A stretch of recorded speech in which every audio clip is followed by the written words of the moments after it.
Hey, sleepy listener. Welcome to Sleeping Podcast. Where in the world are you listening from? Let us know in the comments. And if you're ready to drift off, like and subscribe. And let's begin.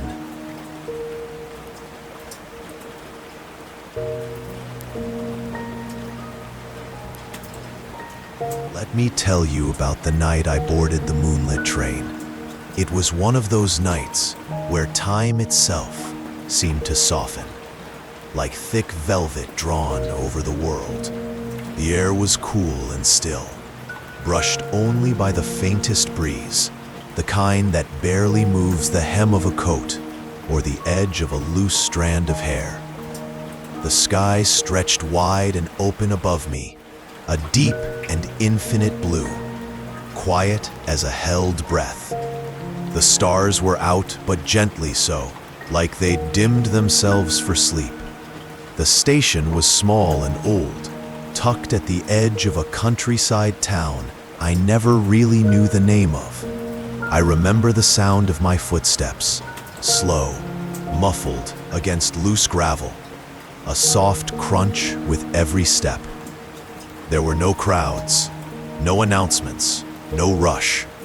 Just the occasional creak of the old wooden bench behind me, the low rustling of trees in the distance, and the rhythmic, patient ticking of the station's round-faced clock. Everything had settled into a kind of hush, as if the world itself was winding. The lamps above glowed with a faded golden light. Their glass panes, a little fogged at the edges, cast warm halos on the platform floor. Moths drifted lazily around them, their wings flickering like fragile thoughts. In those golden pools of light, the shadows were long and gentle, reaching toward the edges of the platform, but never quite leaving it. And then, the train. It waited quietly just beyond the bend, its windows aglow like sleepy eyes blinking slowly in the dark. There was no grand arrival, no sudden whistle, just the presence of it, calm and certain, as though it had been there all along. It hummed low and deep, a sound I felt more in my chest than in my ears, not urgent, but steady, like the slow beat of a heart at rest. Its body stretched long and silver beneath the moonlight, the way water sometimes reflects the sky without a ripple. I stood for a moment, watching the steam rise from beneath it, curling up into the cold night air and fading like breath. There was something comforting about it, the way the train simply existed, with no expectation of hurry or noise. It seemed to understand the hour, the silence, the softness required. With one hand, I adjusted the light bag on my shoulder, just a small thing, packed for comfort more than purpose, and stepped forward. My boots met the first step of the carriage with the faintest thud, like a page turning in a quiet room. The handle was cool in my palm, smooth and worn from years of use. I pulled the door gently open and crossed the threshold. Inside, the hush deepened. The carriage greeted me like a room that had long been waiting for someone to come home. The lights inside were dim, casting warm amber glows across polished wood and soft upholstery. Velvet seats, spaced generously, seemed to sigh with invitation. The windows, edged in deep frames, held the night at bay, while letting in just enough of the silver moonlight to keep the shadows company. I took a few slow steps down the narrow aisle, each one cushioned by the soft, carpeted floor. Everything around me smelled faintly of aged wood, distant lavender, and the comforting mustiness of something long kept safe.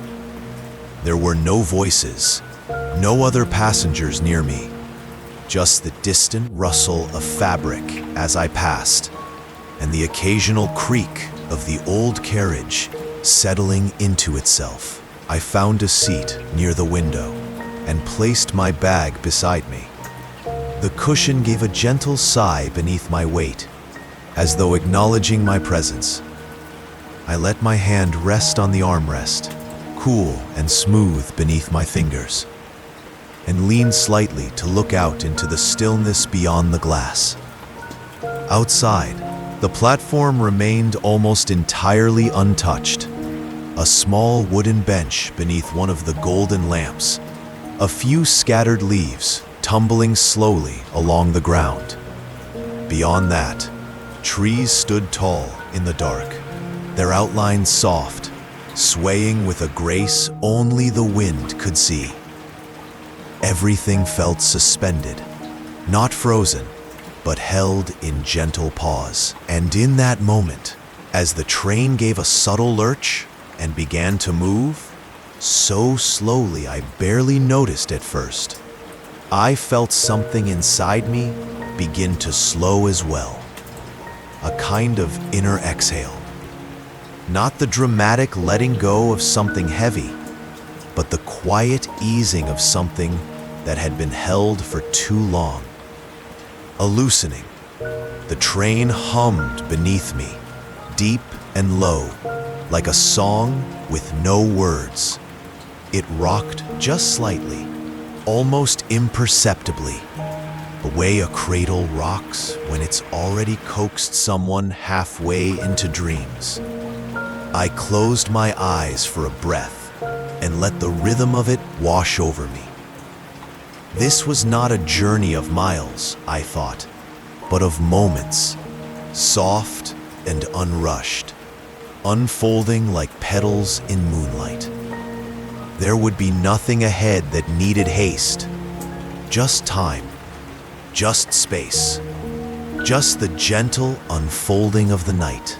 And so I sat, cocooned in amber glow and velvet quiet, as the train carried me slowly into the dark, into something still, into something waiting, into rest.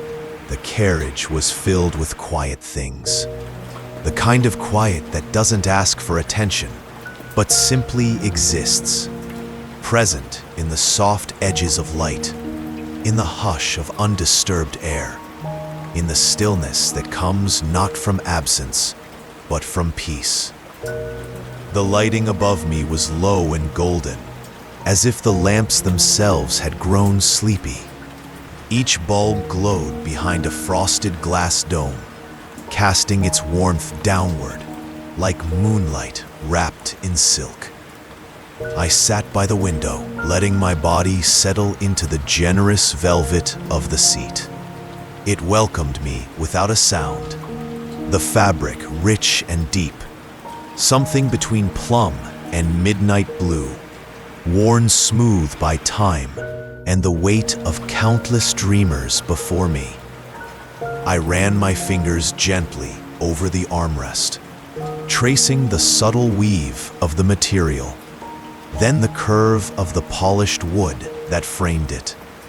The wood had a honeyed sheen, soft at the corners, with small notches and faded places where hands like mine had rested before. The hum of the train's distant machinery was constant and low, like the earth itself whispering beneath us. It pulsed gently through the soles of my feet, through the cushion at my back, through the very walls of the carriage. It wasn't mechanical or cold. It was more like the steady breath of something alive, something that knew how to move without disturbance. I looked around, The carriage was nearly empty, and I was grateful for that. Not lonely, only grateful. Far down the aisle, in another row near the end, sat an older woman wrapped in a shawl, her eyes closed, her face turned toward the window. She looked as if she belonged to the train, as if she had always been part of its quiet tapestry. Across from her, a man sat reading a book with heavy lids, the pages held loosely, swaying slightly with the motion of the car. They, too, seemed to have given themselves over to the rhythm, to the slow unfolding of the journey. The rest of the seats remained untouched. Some had small pillows tucked into corners. Others had old reading lights with necks bent at restful angles. The aisle was lined with soft carpet, a muted pattern of grays and blues, like twilight on water. It muffled every footstep, encouraging even movement to slow down. I turned back to my own window, drawing a little closer now that the warmth of the seat had sunk into me. The glass was cool against the backs of my fingers. Not cold, just cool enough to remind me of the night outside. I traced a lazy line along its surface, watching the fog of my breath fade and return, like tides against a shore. The train exhaled, a gentle, almost imperceptible sigh, and began to move. It was not a start so much as a continuation, as though we'd already been moving quietly through time and space, and had only just become aware of it. The sensation was so gradual that I felt it in my chest before I noticed it through the window. A gentle forward pull, a tender stretch in the silence. Outside, the edges of the platform began to drift backward. The golden lamps receded, one by one, swallowed into the soft blur of motion. Shadows shifted. Trees began to pass like tall, dark guardians of the night, their shapes folding and unfolding in the frame, like ink poured slowly into water. Inside, the rhythm took hold. It wasn't a rhythm you danced to or marched to. It was the rhythm of breath, of heartbeat, of someone slowly rocking in a chair on a quiet porch. A rhythm that moved without needing to arrive. The sway of the carriage was gentle and constant, like the motion of a lullaby. Back and forth, back and forth. So subtle, you might not even notice unless you stopped to feel it. And I did feel it. I let my body lean just slightly into it, my head resting against the side of the seat. Eyes half-lidded, the repetition soothed something inside me. Each turn of the wheels on the track felt like a soft mark on an invisible page. Not a destination, but a story being told in silence. The window beside me had begun to gather condensation at the edges, as if the train itself was breathing along with us. I watched as tiny droplets formed, slowly trailing down in thin silver lines that caught the light like threads. The outside world continued to pass in soft focus. Barns and fences, fields dusted in moonlight. The occasional flicker of a house with a single lit window. I imagined the people in those houses, sleeping, reading, sipping something warm, or perhaps simply sitting in their own silence, unaware of the train that passed like a dream, just beyond their fences. We were invisible to them, and they to us. Yet we shared the same night, the same stars, the same gentle hush that blanketed everything. I shifted in my seat, pulling my coat a little closer around my shoulders.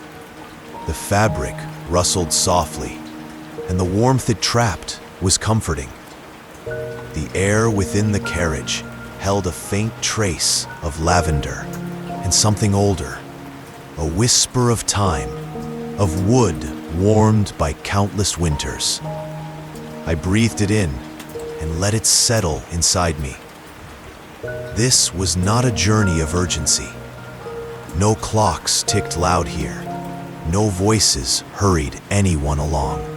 The world I'd stepped into was one of stillness in motion, a carriage of quiet things, each moment unfolding as slowly and gently as the last. Outside, the countryside slipped by like a painted scroll. Inside, everything held its breath. And in the gentle sway, the warm glow, the hush of soft materials and murmuring engines, I began to let go of thoughts, of time, of everything beyond the moment. I was cradled by the rhythm, carried not just forward on tracks, but inward, into rest, into the view outside my window had begun to shift. As the train slipped further into the countryside, the world beyond the glass surrendered to the soft embrace of moonlight. Everything was touched with a silver blue glow, gentle and otherworldly, as though night itself had poured a thin veil of light across the land, quieting even the smallest sounds. It was not the harsh silver of metal or frost, but something more delicate, like the sheen on still water beneath stars. The trees were the first to greet us, tall, unmoving silhouettes, rising from the earth like great dark feathers. Their leaves shimmered faintly when the wind passed through, and they leaned in close to the tracks, as if to watch the train pass with quiet eyes. They were neither frightening nor friendly, simply present, ancient, dignified shapes carved from the hush of night. They seemed less like objects and more like thoughts, soft, half-formed, floating just beyond language. Beyond them, the hills undulated softly beneath the moonlight, like the backs of sleeping animals pearled beneath a woolen sky. Their outlines were blurred, their colors muted, all shades of ink and dusk and pearl. No sound came from them. No lights marked their slopes. They simply existed, holding the shape of the earth, like a deep breath held in the body of the land. As the train moved forward, fields began to stretch alongside us, flat and silver and endless. The moon reflected off the frost-kissed grass, turning every blade into a tiny thread of light.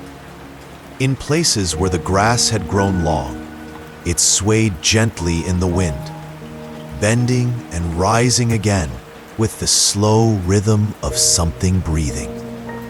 I watched them pass, row after row, stitch after stitch, in the great fabric of the countryside, and felt my own breath settle into their rhythm. Sometimes we would pass a barn, low and wide, its slanted roof glinting faintly like a memory in the dark, or a farmhouse, windows dim and golden, barely glowing through heavy curtains. Each one flickered past like a single scene in a long-forgotten dream, too soft to hold on to, but comforting in its presence. I imagined warm beds within, creaking floorboards, kettles left to cool on stoves, quiet hands tucking in blankets, shadows of someone moving slowly from room to room. There was a kind of stillness in those houses that felt sacred, the kind that lives between moments, between breaths, the kind of stillness that only night can give. Every so often, a faint light would appear in the distance, sometimes high on a hill, sometimes low in the folds of the land. The lights were never bright, never loud, just small, pulsing stars in the landscape, steady and kind. I found myself wondering who lived beneath them, not in the way one wonders about strangers, but in the way one thinks about kindred spirits, gentle people who also sit quietly with warm mugs, listening to the quiet night, wrapped in soft blankets and silence. As we moved farther, the landscape began to blur, not from speed, for the train still moved gently, but from the blending of shadow and light, of mist and motion.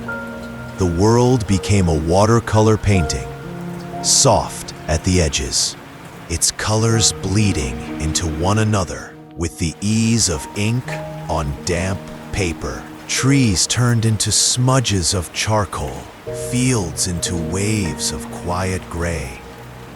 The lines between earth and sky disappeared, and I found myself gazing into a scene without horizon, where everything melted into everything else. It was beautiful, not in the way that draws gasps or praise, but in the way that slips into the soul and stays there, unspoken. The kind of beauty that hums quietly behind the eyes when they close, that becomes part of your own breathing, your own thoughts. I leaned a little closer to the glass, pressing my cheeks softly against the cool pane.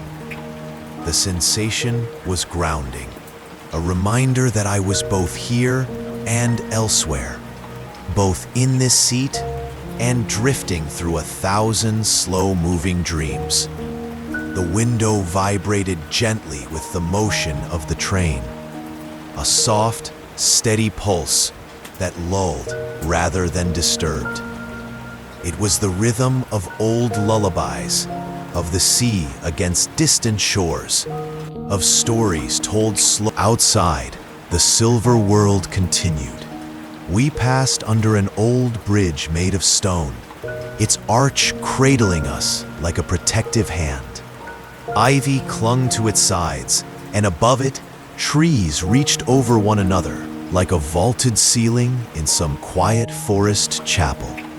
The shadows there deepened, and the moonlight gave way to a momentary darkness, not frightening, but cool and tender, like a pause in a song. When we emerged, the silver returned, softer still. Fog had begun to gather low across the ground, pooling in dips and hollows like sleep itself. It drifted between fence posts, curled around ditches, and clung to the edges of empty roads that led to nowhere. It shimmered faintly under the moon, and in it, everything seemed to float. Trees, stones, even the train itself. I had the feeling that we were no longer bound to rails or time, but gliding slowly through a world that was part memory, part dream. And still, the train moved, not faster, not slower, just forward. A soft, continuous glide, a lull, a whisper.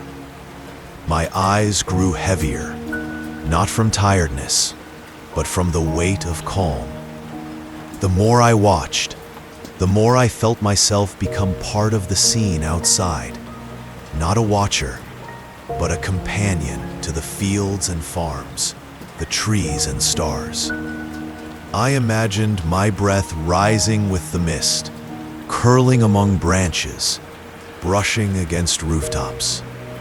Somewhere in the distance, a dog barked once, faint and far, a sleepy voice calling into the night. Then silence again, wide and welcoming.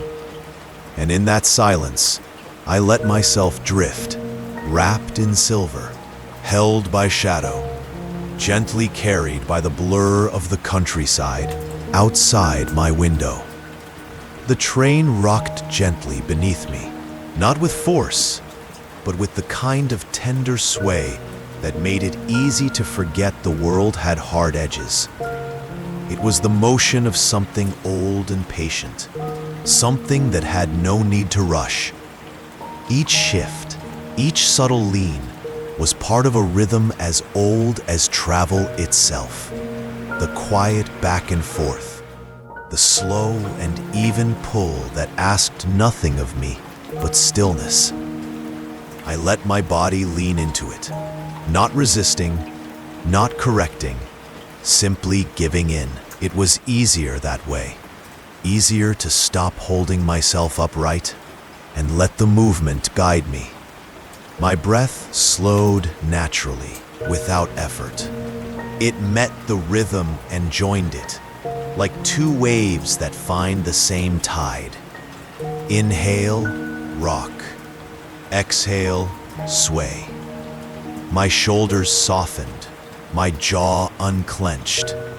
The slight ache in my back disappeared, replaced by something warm and quiet that settled between my bones.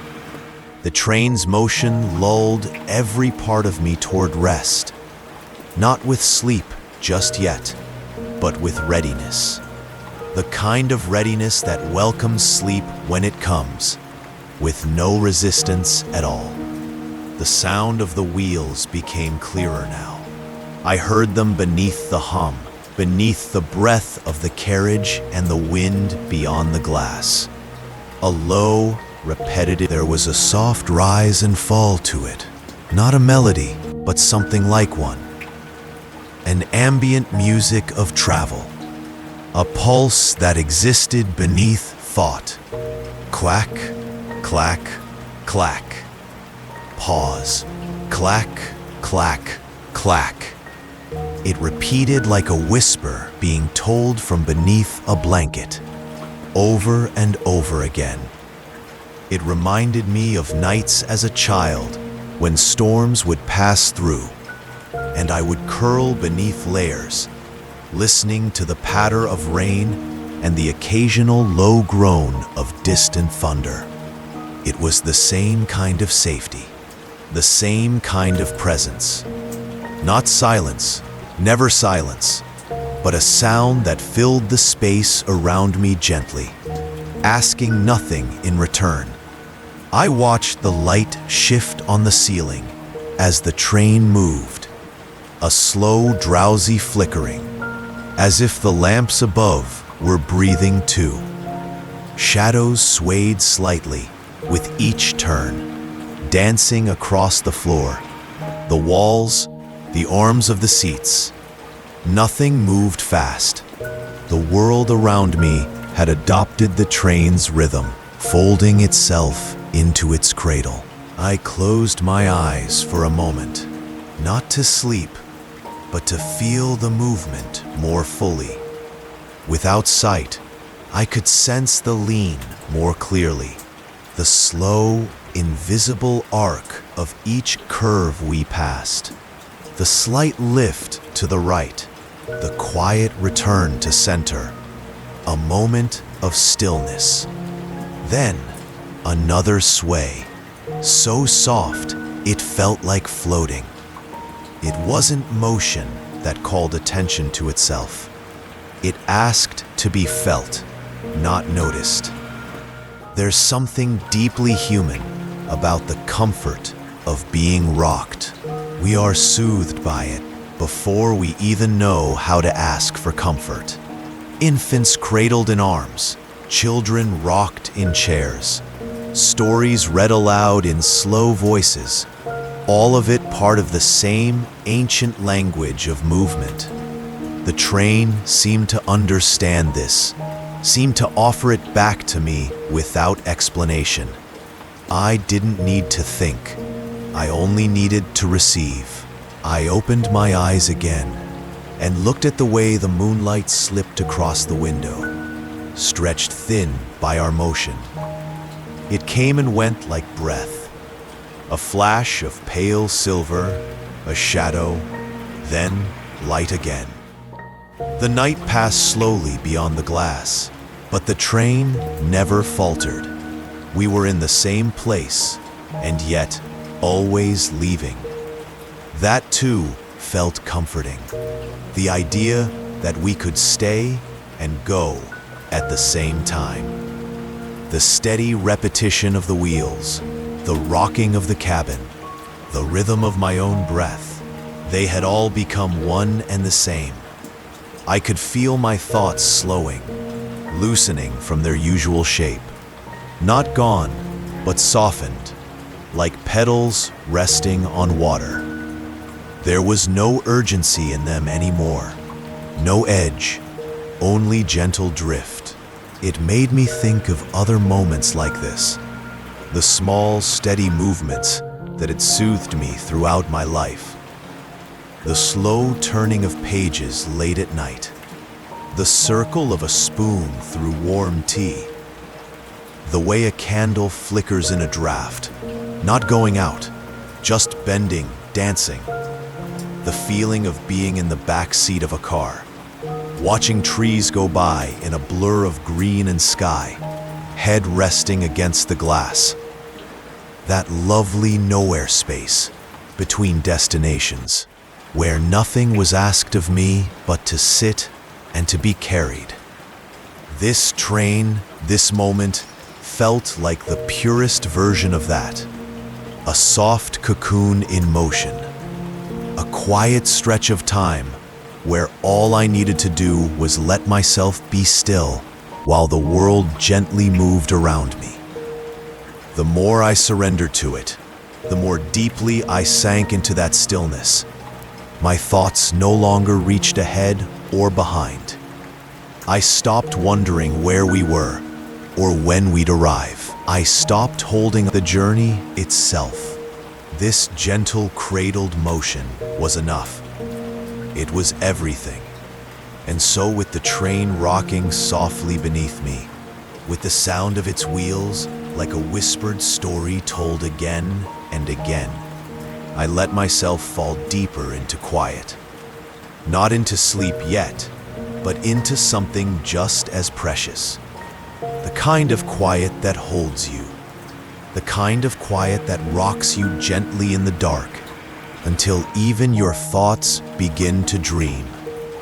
Somewhere between the rhythm of the wheels and the hush of the carriage, my thoughts began to drift, not with urgency or purpose, but like petals on water, moving only where the current of memory led them.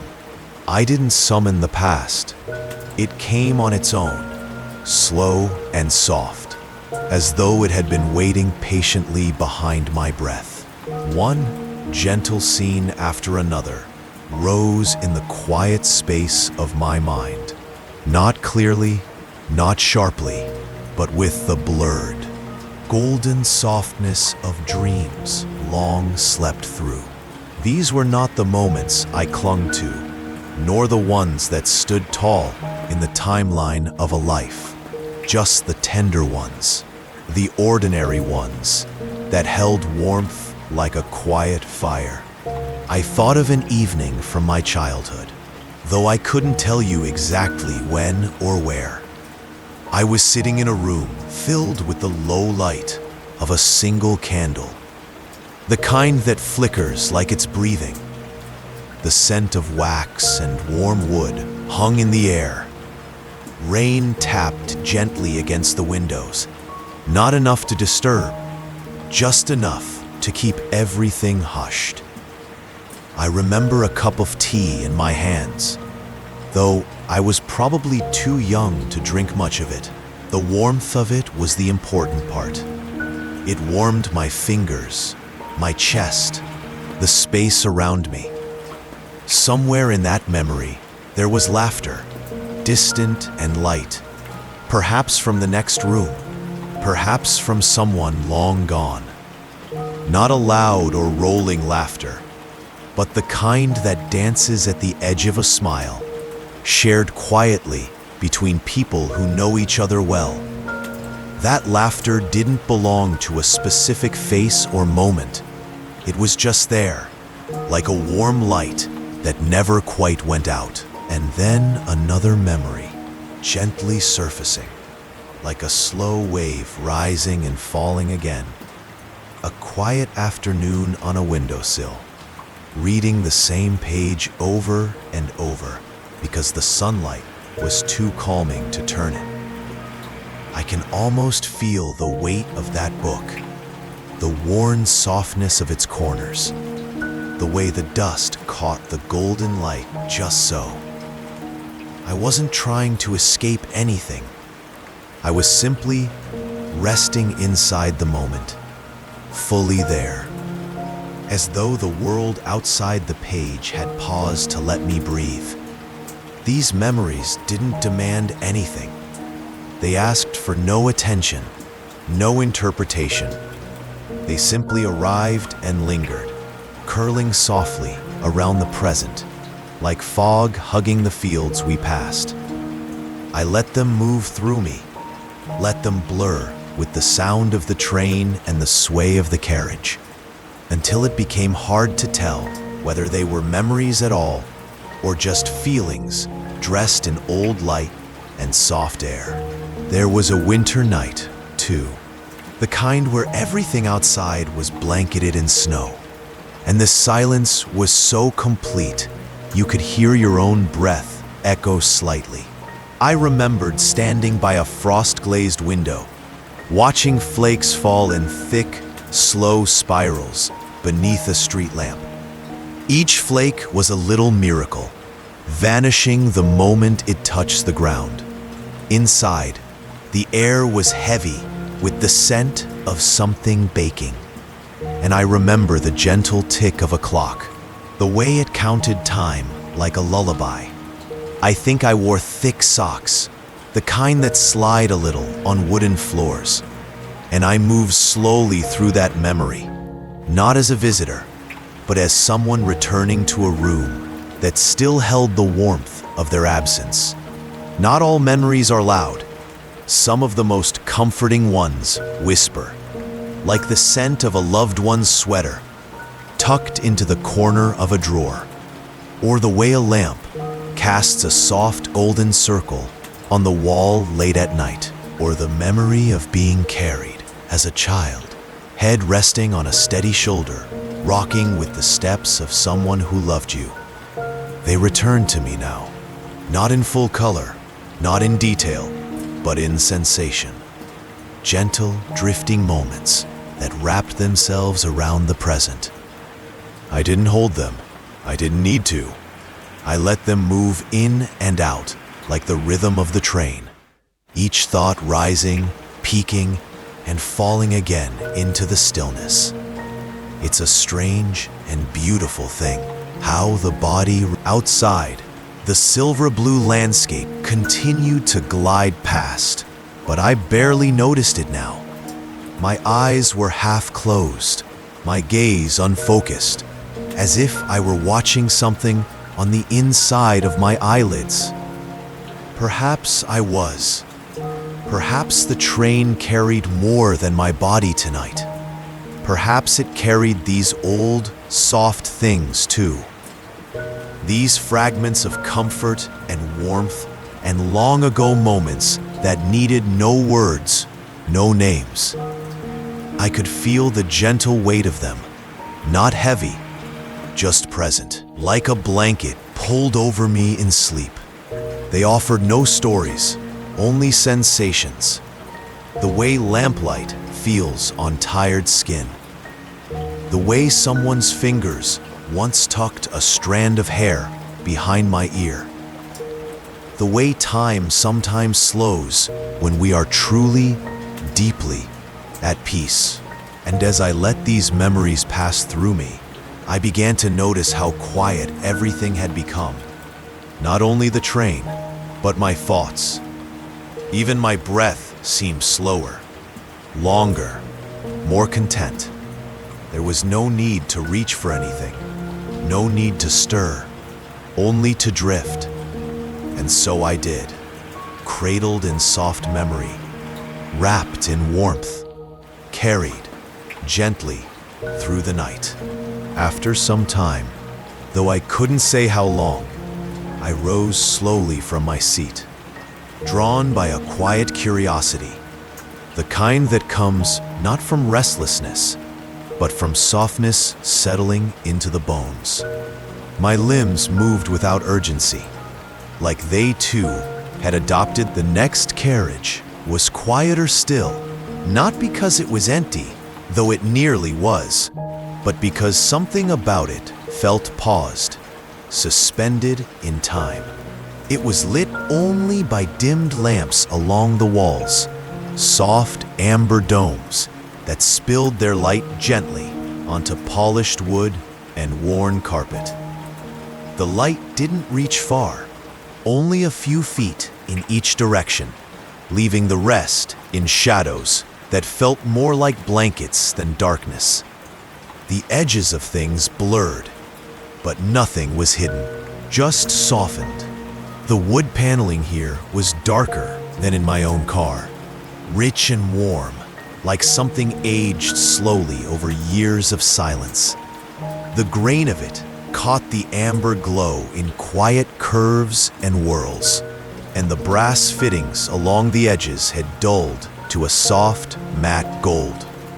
Everything spoke in murmurs. I walked slowly, allowing my fingertips to trail along the top of a seat as I passed.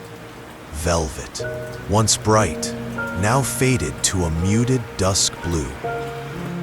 The fabric had that smoothness only time can give, where years of use have worn down every fiber into something gentler than it was meant to be.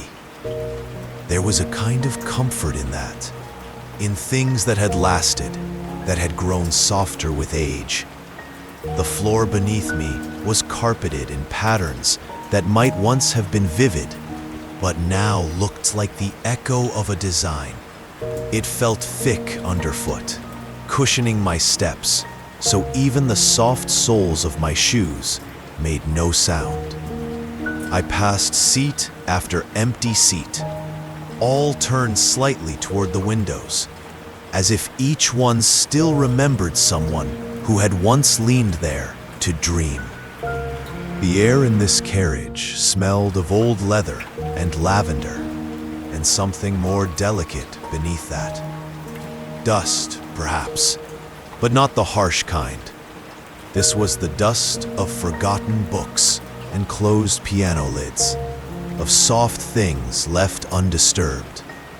The kind of dust that holds stories gently instead of hiding them.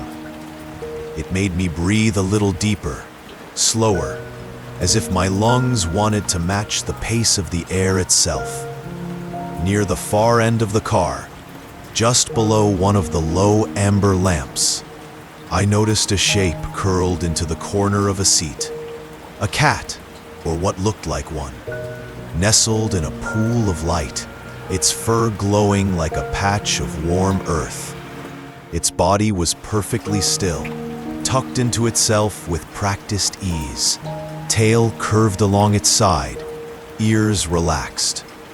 One paw twitched slightly, as if in a dream.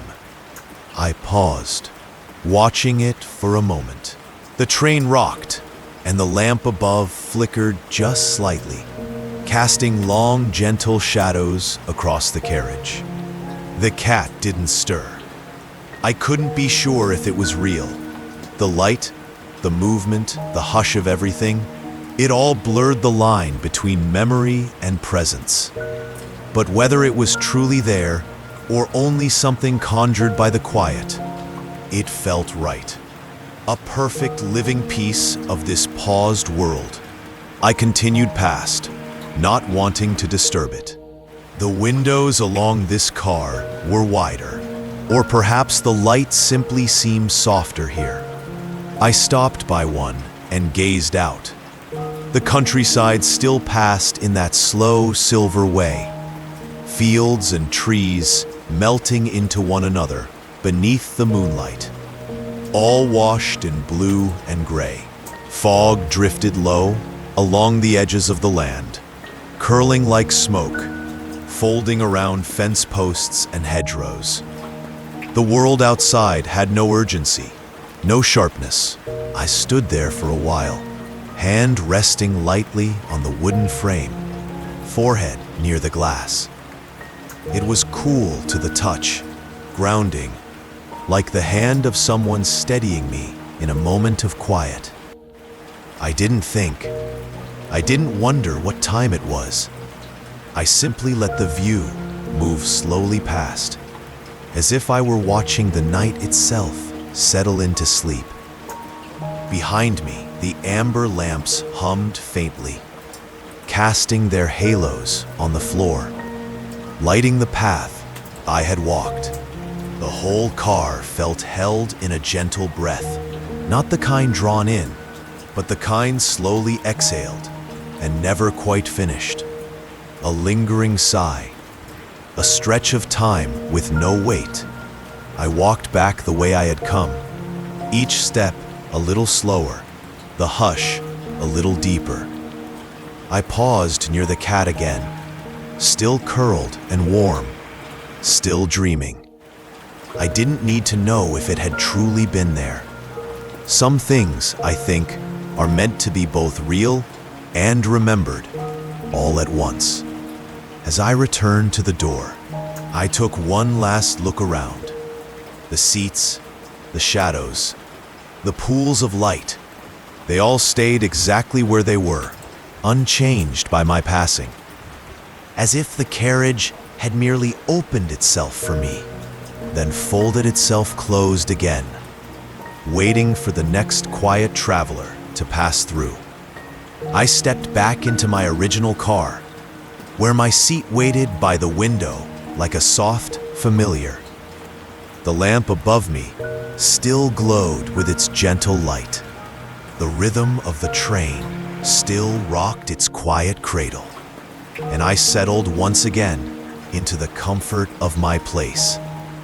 Behind me, that other car faded into the rhythm, not gone, but part of the quiet now, part of the dream, part of the train's long, slow song through the night. I returned to my window seat, like returning to a thought I'd left unfinished, one that had waited patiently for me to find my way back. The cushion welcomed me with its familiar softness, still holding the shape of where I had rested before. I leaned gently into it, letting the world fold around me again, as the train moved onward with its quiet resolve. Outside, the trees had grown taller, or perhaps the moonlight had changed the way they stood. They passed by in solemn procession, not rushing, never rushing, but drifting, swaying softly in their own time. They stood close to one another like companions, dark silhouettes etched in silver against the pale sky, branches brushing air so slowly it looked like a slow breath turning to smoke. Some bent gently over the tracks, as if to look in on the carriage, curious and kind, but never intruding. Others stood back, letting the fog rise up between them, cloaking their roots and feet in glimmering folds of mist. I watched as they whispered among themselves, not in sound, but in the delicate way they moved, in the way their shadows slipped across the fields, like words unsaid. There was no wind now, only a soft stillness outside, as if the world had reached a moment of understanding. The fog thickened gently over the fields, curling around fence posts and stone walls, wrapping the earth like a soft woolen shawl. It caught the moonlight and glowed, not brightly, but in a low, steady way, like the ember of something sacred. It was a glow that didn't call attention to itself, only offered quiet reassurance. I placed my hand lightly against the window. The glass was cool, but not cold. A gentle, steadying sensation that reminded me I was still here, still moving forward, still held in this carriage of sleep-bound air. The trees outside continued to move past, now fewer in number, each one more distinct, more memorable in its own slow silhouette. They looked like dreams of trees, or memories from stories I had once been told. For a long moment, I imagined what it might be like to walk among them, bare feet pressing into dew-soaked grass, hands brushing against moss-covered trunks, the scent of damp leaves rising up with each step. I could almost hear the soft crackle of twigs beneath my weight, the hush of leaves turning gently above me. But even in my imagination, I moved slowly, carefully, not wanting to disturb the quiet spell that held the night in place.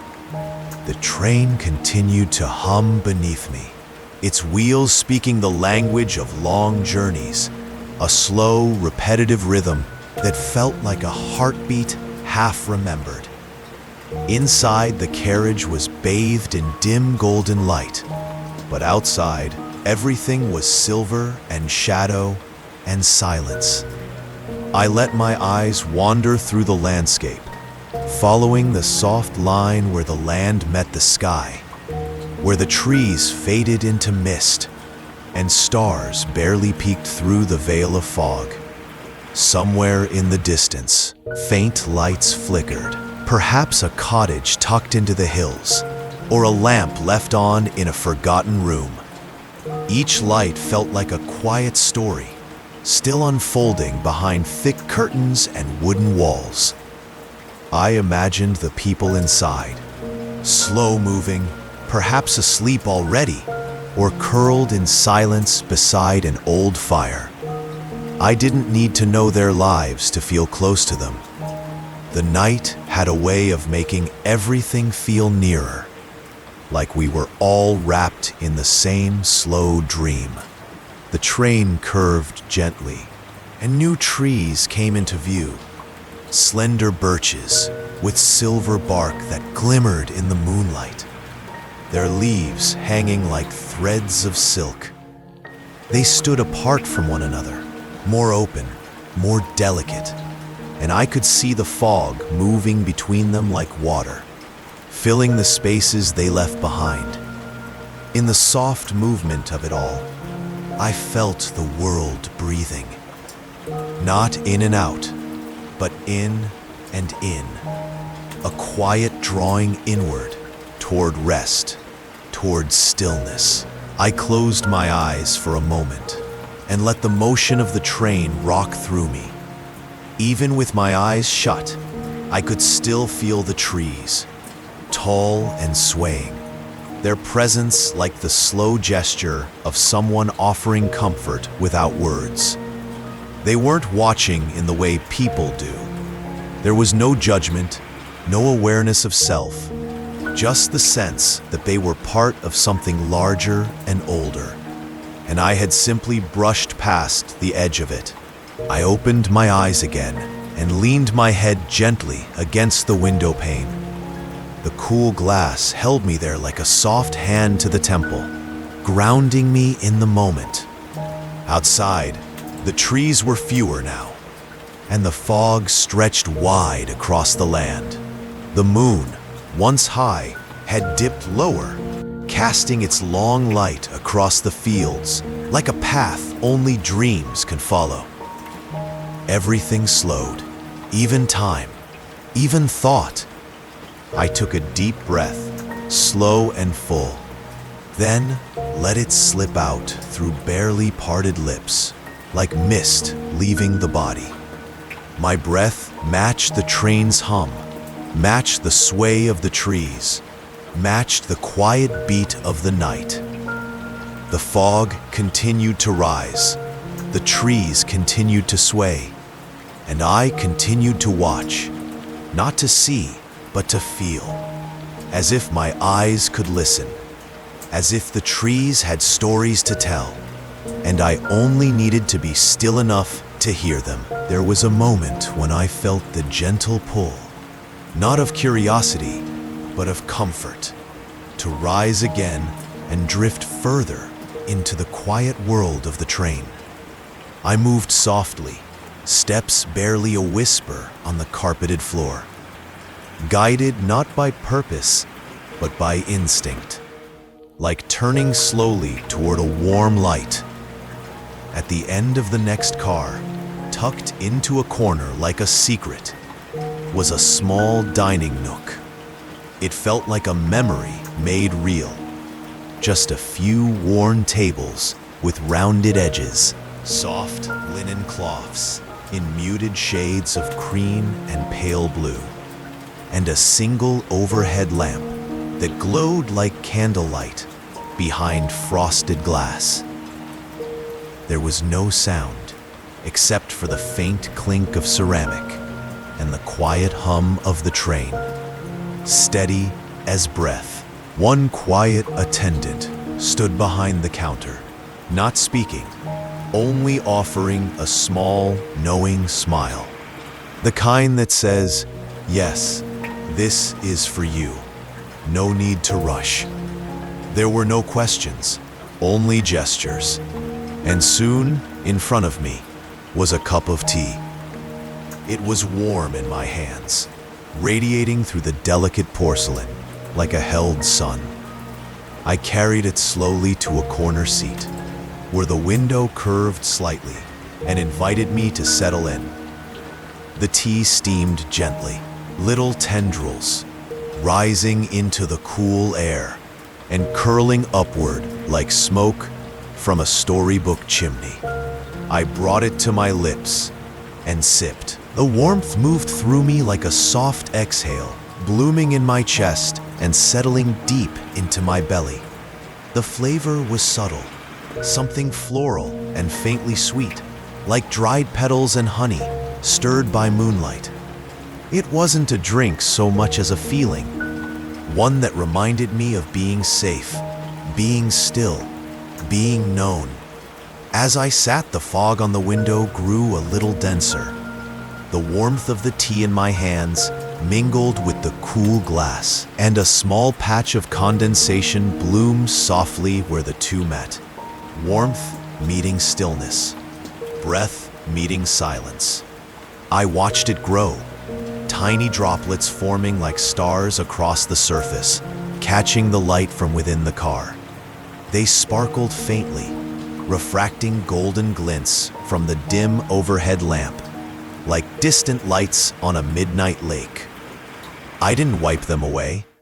I only watched and sipped and breathed in the slow rhythm of it all. There was no sound except the gentle shifting of the train's weight beneath us, and the soft, occasional settling of wood and glass, like the carriage was sighing too, at peace with the hour. I cradled the cup, letting my hands soak in the heat as it slowly cooled. My fingers relaxed around its curve. The muscles in my arms softened. My shoulders loosened in small increments I hadn't noticed needing. It was as though the tea and the quiet and the night had gently wrapped around me, drawing me inward, not in withdrawal, but in peace. At some point, I closed my eyes, just for a moment, not to sleep, not yet, but to stretch the moment further, to feel the warmth without needing to look. Behind my eyelids, I imagined candlelight and old kitchens, hands wrapped around teacups beside open windows. I thought of the gentle hush of early mornings, before anyone else had stirred, and the rich hush of evening. When I returned to my seat by the window, I sank into it like returning to water that had remembered my shape. I pulled the blanket over my lap and leaned gently into the corner, the fogged window still holding the imprint of warmth, just as I held the last traces of tea on my tongue and the calm deep in my chest. Outside, the world had not changed much. The fog still curled across the fields. The trees still passed like shadows through dreamlight. But something within me had softened, like the edge of a candle melting inward. I closed my eyes once more, and this time I stayed there a little longer. Not asleep, but quiet and held. I let my body lean gently toward the cool window, my head coming to rest against the smooth pane. It was cool, but not cold. Just enough to remind me I was here, still moving through the hush of the countryside. The glass vibrated softly with the rhythm of the train, a low, tender hum that seemed to resonate in my bones like a lullaby remembered from long ago. Outside, the world had grown softer still, edges blurred, shadows longer, and everything touched with that silvery blue the moon gives to the sleeping earth. Light and dark no longer felt separate, but parts of the same quiet brushstroke, painted gently across the landscape in long, slow strokes. The fields beyond the tracks spread out like dark velvet. A pale shimmer rested on the grass, dew or mist or moonlight. It didn't matter which. Everything had begun to dissolve at the edges, like a dream left out in the rain. I let my eyes follow the slow, rhythmic passing of shapes, until even the trees seemed to sway in time with the train, their branches dipping like dancers bowing to the night. I didn't think anymore, not in full thoughts. Not in the way I did during the daytime hours. Now, thoughts came like feathers, drifting down gently, without weight. I let them fall. I didn't catch them. I didn't need to. I began to see things I couldn't be sure were really there.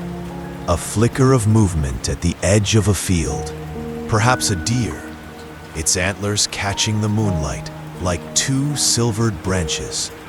Or maybe it was only the wind in the tall grass, shifting patterns in a way that suggested a presence. It made no difference. Real or not, the image settled into me, warm and still, like the last note of a lullaby. A little farther on, near a copse of trees, I imagined a fox, sleek, rust-colored, tail low to the ground, moving with slow certainty between the trunks. Its eyes might have caught the glint of the train, or perhaps they didn't. Perhaps it wasn't a fox at all, but only a ripple in the fog, a dream taking shape in the corner of my gaze. I let it be whatever it was. The mystery made it softer. The not knowing became part of the comfort. Outside, barns and fences came and went like old memories, seen and half forgotten in the same moment.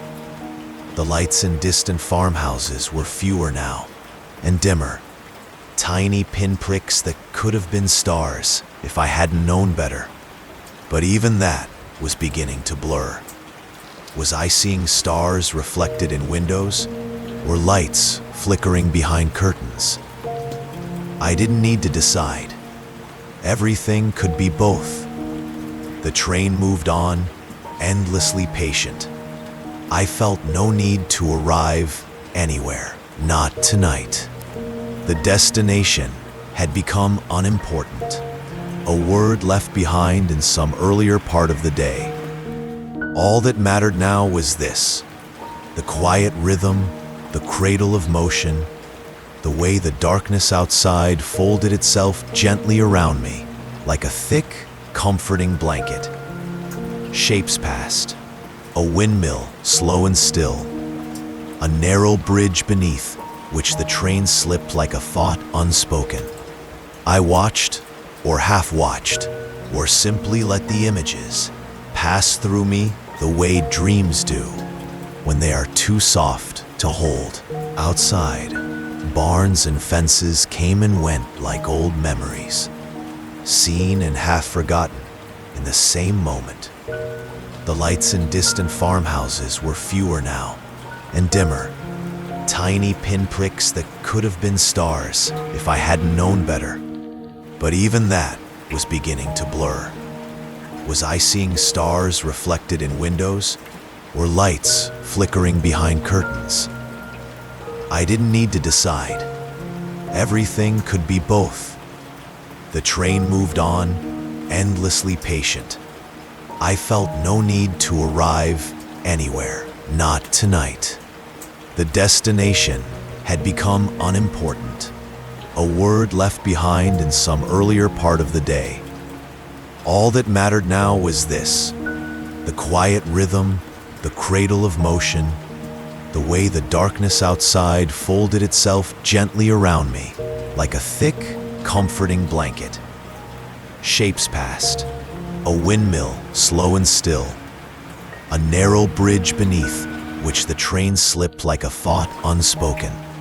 I watched, or half watched, or simply let the images pass through me the way dreams do when they are too soft to hold.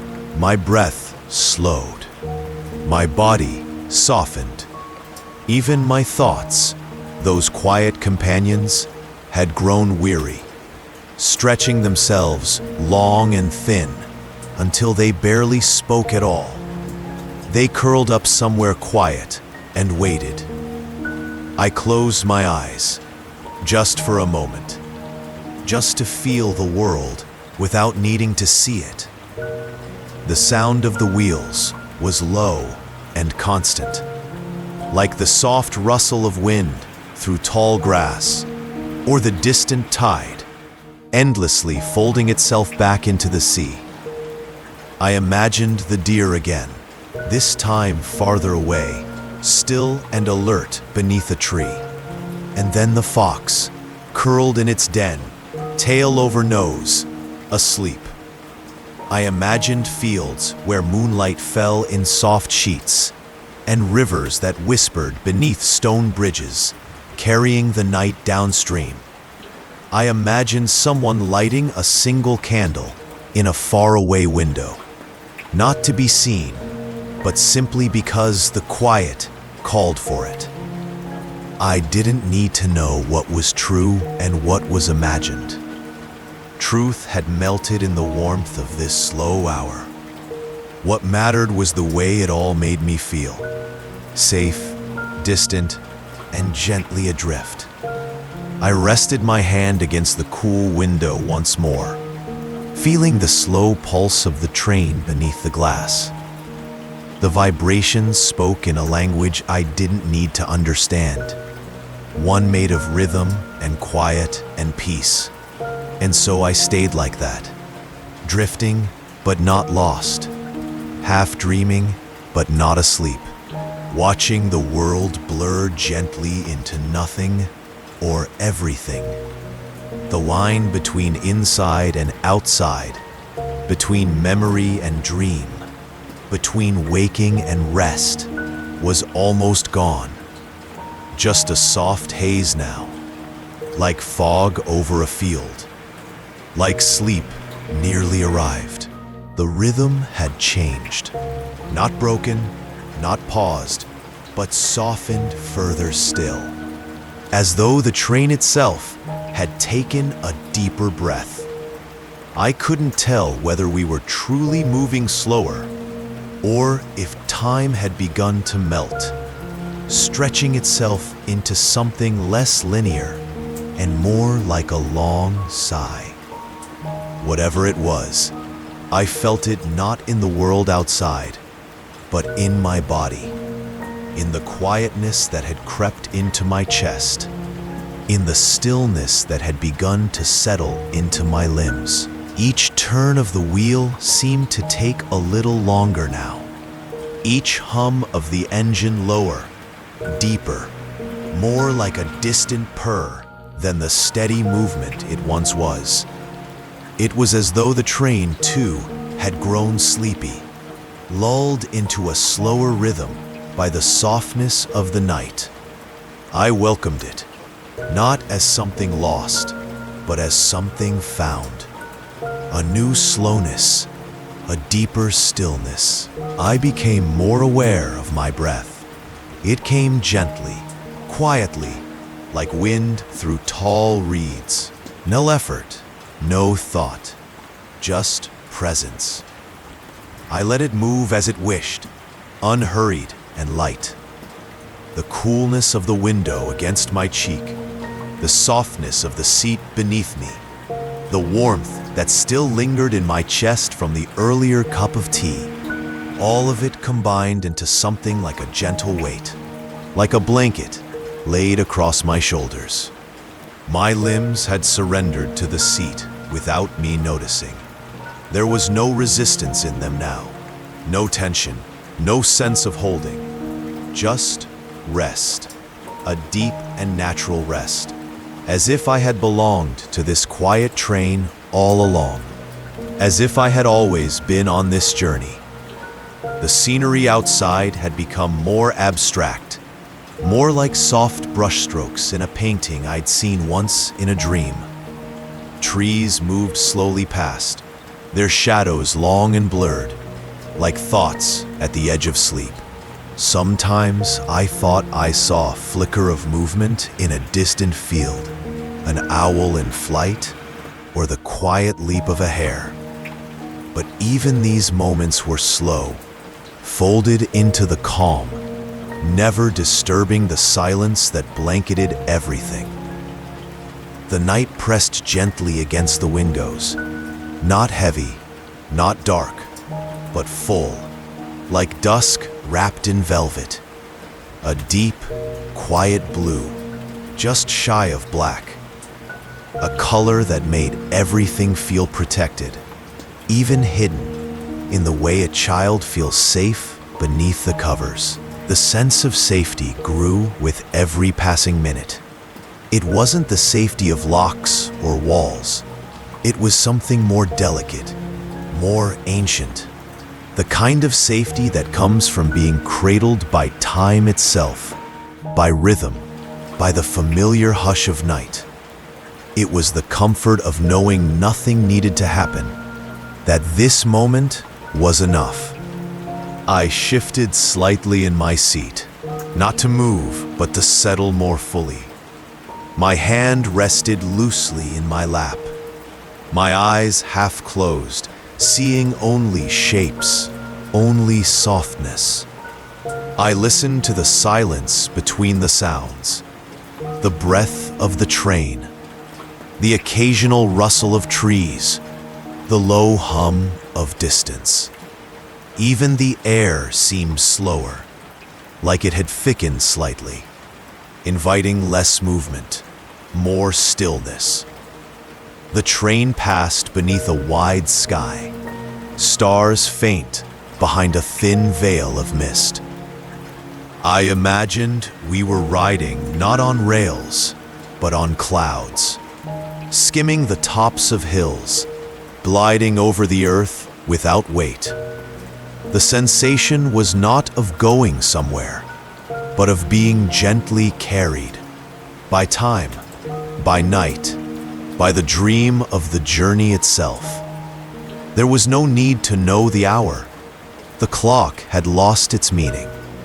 Time was now only breath and heartbeat, and the soft echo of wheels against track.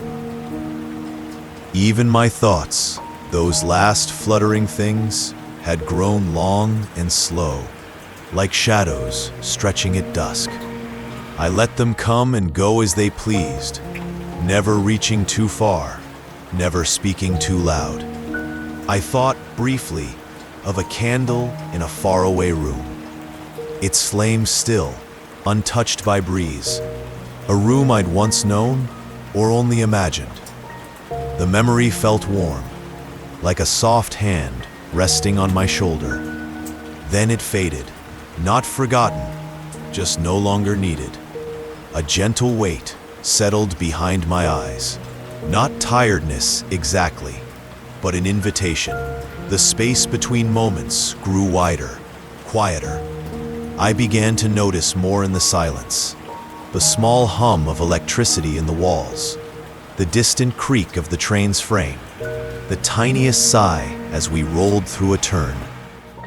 Each sound carried a warmth, a kind of reassurance, proof that I was still here, still held, still gently wrapped in this night. The world outside and the world within had begun to merge, both flowing together in the same slow rhythm. There was no separation now, only softness. The train curved gently, the motion like a lullaby's final note. I let myself drift further, my breath matching the rhythm, my thoughts becoming nothing more than sensations. The memory of warmth, the hush of wind, the feeling of being safe in a world that asked nothing of me. This was the quiet I had been seeking, without knowing it. Not silence, but stillness. Not sleep yet, but the place just before it. The slower we went, the deeper I fell, into warmth, into quiet, into a soft and endless dusk that wrapped itself around me like a second skin. And I knew I could stay here as long as I needed, as long as the night was kind. And the night, it seemed, was endlessly kind. The moon had followed me, quietly and faithfully, like an old companion who asks nothing, says nothing, only walks beside you with steady presence. It hovered just above the line of the trees, silver and whole, casting a cool light that touched the train's windows like the stroke of a gentle hand. I watched it through the glass, half-lidded eyes tracing its slow, unwavering path. It had been there since the beginning, I realized. Not just of this journey, but of so many before. Sailors had looked up to it across dark, trembling seas. Travelers had counted on its glow as they crossed silent fields, unfamiliar hills, winding forest roads. Even the sleepless, in distant towns and quiet bedrooms, had turned their faces toward it for comfort. It had watched over them all, and now it watched over me. There was something soothing about that thought, like being included in a secret tradition, an old ritual of being gently observed, quietly kept. The moon offered no answers, no instructions. It asked for nothing. It simply was, shining in its soft way, not to light the world, but to bless it, to cast a hush over all it touched.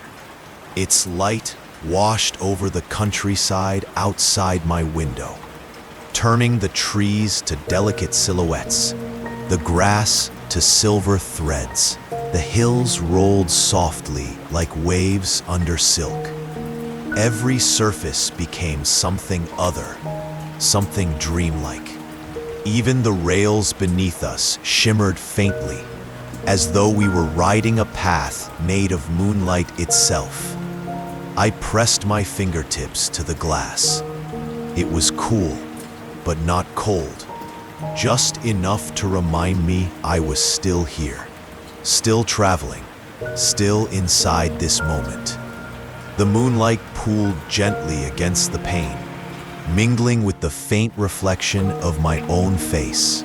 In that mirror image, I looked half asleep already, softened, blurred, like a memory in motion. Above the moon, stars were scattered thinly across the sky, like small thoughts barely formed. They too seemed subdued tonight, as if dimming themselves in quiet reverence. Not one twinkled. They simply hung there, patient and still, like little breaths caught in the chest of the universe. I wondered if they were listening to the train's soft hum, to the world turning, to me, a sense of being part of something slow, something vast, began to bloom gently in my chest. I was no longer just a passenger in a quiet train. I was a part of the night itself. I belonged to this quiet curve of sky, to the soft sound of metal against track, to the light of the moon that had watched the world sleep for centuries. I thought about how many nights it had been there, quietly pouring its light across rooftops, rivers, and resting eyes. How many hearts had been steadied by its glow? How many longings had softened beneath its patient gaze? The moon was not just a presence. It was a keeper of stillness, a silent witness to all that unfolded slowly, gently, over time. It followed the train now not with urgency, but with ease, as though it had nothing better to do than ride along beside me, its cool kindness through my window. And I was grateful. Grateful for the way it didn't ask for attention, yet offered comfort freely. My breath came softer again. Even my thoughts were wrapped in silver now, not sharp or urgent, but floating, loose, like leaves turning slowly in water. The rhythm of the train beneath me was barely noticed anymore, not because it had disappeared, but because it had become part of me, like a second heartbeat, slow and lulling. The moon shifted slightly in the sky, following the curve of the tracks as we moved through a wide field. Trees on either side bowed slightly in the breeze, their tops gently swaying as if in slow greeting. The field shimmered with dew or frost. I couldn't be sure, but either way, it sparkled softly under the moon's gaze, like a great open hand dusted with stars. I rested my head once more against the glass, letting the moonlight settle into my skin, into my breath, into the quiet center of my chest. There was nothing to do, nothing to think about, just the soft motion of the train, the silver of the sky, and the quiet company of something ancient and kind. The stars above blinked more slowly now, as if they too were beginning to drift. The sky had begun to tilt gently, as though preparing for a long exhale. Even the trees seemed quieter, their movements slower, more like sighs than sways. I let my gaze drift from the sky to the soft blur of the horizon, where darkness and light mingled without division. There, in that space between sky and earth, moonlight danced lightly, like breath on the edge of a dream. It felt like a threshold, not to anywhere in particular, but to a deeper kind of peace. A bird moved across the sky, a quiet glide, a shape more felt than seen, and then was gone. No call, no flap, just the whisper of movement against stars. It left behind no mark, just a silence slightly deeper than before. I closed my eyes for a while, not to sleep just yet, but to let the glow of the moon sink in. It felt like being wrapped in soft wool, like being held by something that had no arms, but knew how to comfort anyway. When I opened my eyes again, the moon was still there, steady and unchanged, as though promising that it would remain until I no longer needed it. Until I drifted, of course. Here's the next dreamy passage, expanding your 12th outline into approximately 1,100 words, written in a slow, meditative, introspective tone. Perfect for bedtime. Somewhere between one town and the next, between one small moment and another, I found myself drifting inward. Not in a sudden way, not like slipping into sleep or being pulled by thought. It was quieter than that, like a tide easing up to the shore, soft and patient, a gentle turning of the gaze from window to self. My head still rested against the glass, the moonlight continuing its gentle press along my shoulder, and in the hush that filled the space between the world and my skin, I began a conversation with myself. Not out loud, not in the way one might speak in daylight. This was a whisper of thought, a hush of feeling, the kind of voice that speaks only when the world is still enough to listen. It began with a question I didn't quite form. Something like, what does it mean to be slow? And not just in movement, but in being. I followed that thread as though trailing a finger along the hem of a long, quiet fabric. Slowness, I thought, is not just a pace, it's a permission. A soft unraveling of the need to hurry. It is an arrival that asks for no applause, a way of inhabiting time rather than chasing it. Out here, in the rhythm of the train, in the hush of moonlight and wood-paneled walls, I felt that permission fully. I felt it in my breath, long and low, like a wave stretching across sand. I felt it in the soft cushions beneath me, in the sway of the carriage, in the silence between the trees. There was nothing urgent now. No clock that needed watching, no message waiting, no voice calling for attention.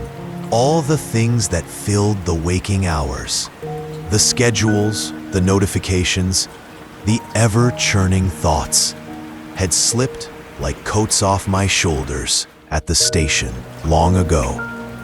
Here, there was only stillness and me. I thought about how rarely I listened to that stillness, how often I tried to fill the quiet with sound or task or motion, as though stillness were a blank I needed to color in. But here, in this cradle of wheels and wood and sky, I began to understand the quiet was not empty. It was full. Full of presence, full of life at its gentlest. I let go of the lists I had not written today, the things I had meant to do. I released the little gnawing thoughts that asked, what comes next? And let them fall behind me, like footsteps fading on a path I no longer needed to follow. There was no next now, only this moment, this breath, this warm humming now, and it was enough. I thought about the word rest, and how often we treat it like a break, like a step away from life. But what if it was a step toward it? What if rest was not the absence of doing, but the fullness of being? Not a pause from life, but a return to its simplest form. Here, with my body swaying gently, with my thoughts softening like morning fog, I felt that return. A homecoming to the self beneath the noise. The self that does not perform or produce or prove, just is. Just is. I could feel the truth of that settle in my bones, slow and warm, like honey finding its shape in a jar. It made no demand. It held no urgency. It only asked me to notice the way my fingers curled softly on my lap, the way my chest rose and fell in slow, steady rhythm, the way the moonlight curved around my knees. I had taken this train for reasons I hadn't fully named. Something in me had craved the distance, the movement, the hush. But now, as the countryside rolled by like a lullaby, I began to understand. I hadn't come to go somewhere. I had come to be, to remember the shape of myself without expectation, to sit beside my own mind and listen, not fix, to rest, not because I was broken, but because I was whole. There was a joy in that knowing, a joy so quiet it could be mistaken for calm, a joy that felt like the last light of evening curling around a windowsill, subtle, golden, and complete in its softness. The train rolled on. I could barely feel it anymore. The sound of the tracks was now part of the silence, the movement part of the stillness. Everything had merged into one long breath, one endless sigh of the night. And I sighed too, not from weariness, but from peace, the kind of peace that doesn't arrive all at once, but gathers like twilight. Slow, gentle, sure. Another thought passed through me, as slow and welcome as the rest. You are allowed to go nowhere. Not forever, just for now. To rest, not as retreat, but as surrender to the kindness of doing nothing at all. To let the world go on spinning while you sit by a moonlit window and simply notice your breath, the soft weight of your body, the hush between thoughts. It was enough. I let my gaze blur again, unfocused, soft. The fields beyond the window faded into shades of deep blue and mist. My own reflection swam somewhere in the dark glass, softened by the moon. And in the quiet space between the earth and sky, between what was real and what was felt, I floated like a thought not yet spoken. The conversation continued without words, a hush of recognition, a warmth of being seen, not by anyone else, but by the self that lives deep within. Always watching, always waiting to be invited in. And on this slow train, beneath a quiet moon, I had finally invited them back. Welcome, I thought, without speaking. Stay a while. The night had deepened, without warning, but not without grace. I didn't notice the change at first. It happened gradually, like the tide receding just far enough to reveal a new line of shore. One moment I was simply watching the shadows roll past the window, and the next, I realized that we were gliding beside water. A great stretch of it, still, wide, impossibly calm. A lake, I thought, but only vaguely. The kind of thought that forms without urgency, without need for definition. There were no boats, no docks, no flickers of light to name the shoreline. Only the moon above and its gentle echo below, each suspended in the dark with equal reverence. The train did not slow, nor did it rush. It simply continued, a hush moving through the hush, as though it understood that speed would be a kind of violence here, an interruption in the sacred stillness that had settled like silk over the landscape. I did not move. not from fatigue or sleepiness, though those too had quietly arrived, but from something deeper, a reverence, a soft spell cast by the mirror of the sky upon the earth. The water reflected every star without a ripple. It was as though the sky had opened downward instead of upward, and we now rode between two infinities, one above, one below, both holding their breath. My own breath, too, grew shallow, slow, not from effort, but because there was nothing left to push against. The stillness outside became the stillness within, a long stretch of silence in my thoughts, a hush between each heartbeat, a soft absence of anything pressing.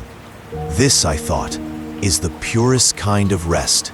Not escape, not sleep, but surrender. There was nothing to do. Not even the small acts I had grown used to on this journey. The sipping of tea, the shift of my weight, the wandering of my eyes to find some new detail in the darkness. Now, even the movement of thought seemed too loud, so I let myself dissolve a little more into the seat, into the rhythm, into the night. Time no longer announced itself. It had folded neatly into the shadows and gone quiet, as if not wanting to intrude. I imagined this part of the world might never be awake, that this lake, in this hour, under this silver canopy, existed only for travelers like me, the ones moving through the dark, not toward morning, but deeper into stillness. The train hummed, a low, contented sound. It did not speak, only offered its presence, a companion in the dark, a steady breath beneath mine. The glass of the window was cool against my skin. I didn't know how long I had been leaning there. Minutes, hours, it didn't matter. Nothing measured itself here. Even the trees that stood at the water's edge had stopped swaying, frozen in a soft reverence, as if they too had fallen under the same quiet enchantment. Not a single light marked the world outside. No cabin windows flickering, no distant headlights or porch lamps, just black trees, pale stars, and the long ribbon of lake, catching it all in perfect stillness. And somehow, I did not feel alone. The absence of people did not make the world feel empty, only more open, more sacred, like the quiet that fills a chapel after the last candle has burned down. The kind of silence that is full of presence. My eyes softened, not quite closing, my limbs heavy, but peaceful. I was not trying to sleep. I was simply still, and the stillness held me. My breath, when I noticed it, was slow, effortless. A rhythm so soft, it felt borrowed from the earth itself. A tide, an echo, a gentle rocking that belonged to no one and everything all at once. There was no more past to reflect on, no more future to anticipate. All memory, all worry had thinned to a gentle mist and floated away through the seams in the train car. All that remained was this long, slow stretch of now, a place between thought and dream.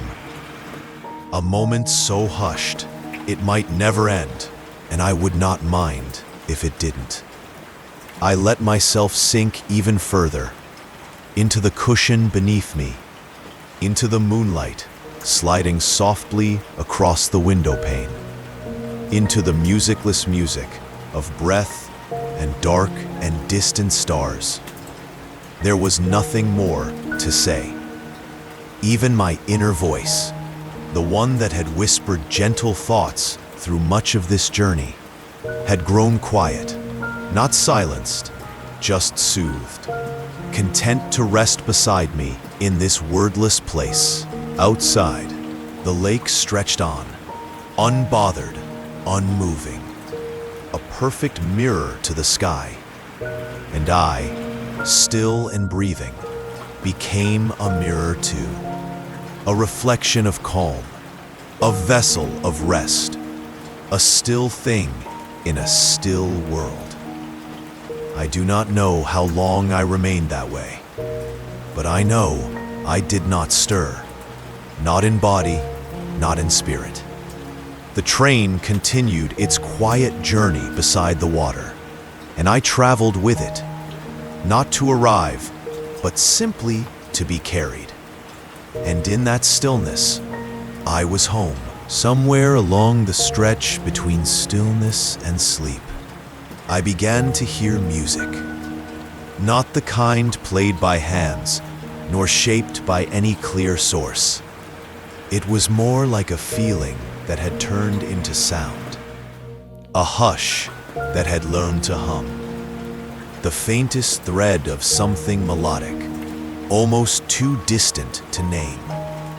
At first, I thought it might be the train, its long breath through the night, the soft whisper of wind against the glass. But as I listened, it grew lighter, more elusive, like a breeze passing through a flute, or the memory of a lullaby I once heard beneath layers of blankets long ago. It came and went, not in waves, but in something softer, like starlight shifting behind thin clouds. I did not try to hold on to it. It felt like something meant to be half heard, as if to listen too closely would make it disappear, like waking makes dreams dissolve.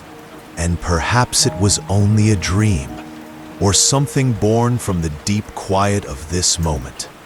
The mind beginning to loosen its grip, to wander beyond the walls of the train, into a place where sound and memory become the same. I lay still, my cheek resting against the cool window, eyes half closed, aware and unaware. My breath had grown shallow again, not from thought or effort, but because it belonged now to a quieter rhythm, one that did not disturb the silence but moved gently within it. The music lingered at the edges, a glimmer of sound that might have come from far down the corridor, or from deep within me. It didn't matter. There was no difference anymore between the inner and the outer world. Both were hushed, slow, melting into each other like colors at dusk. Thoughts no longer came in sentences. They arrived like mist, unformed and drifting. I would begin to think of something, a garden, a hand, a warm room, and before the image could root itself, it would dissolve into something else, just as soft. A fox in the snow, a breeze through curtains, the sound of a harp string without the harp. None of it stayed long, and none of it needed to. This was not a time for holding on, but for letting go. I did not try to think clearly. I did not try to follow. I only allowed myself to drift, in and out, up and down, the way seaweed moves beneath calm waves. The soft, imagined music remained, thinner now, almost like breath itself. But even as it faded, it left behind an echo of comfort, a feeling of being accompanied, even in the dark, even in the stillness. And perhaps it wasn't music at all, but something older. The language of sleep, speaking in tones we've forgotten how to translate. The gentle cadence of a world in which nothing must be said, nothing must be done. I lost track of my body, not in fear, in peace. My arms, my legs, my weight against the seat, they were simply there, part of the surrounding quiet. I felt no need to move. Movement would have felt too loud, too specific. Instead, I floated inward, not deeper into sleep, not fully, just near enough to feel it waiting, warm and ready. Images drifted across the dark like slow lanterns. A soft hill under moonlight, the curl of steam from a teacup, the sound of leaves falling onto water. None of them asked for attention. They were only passing through.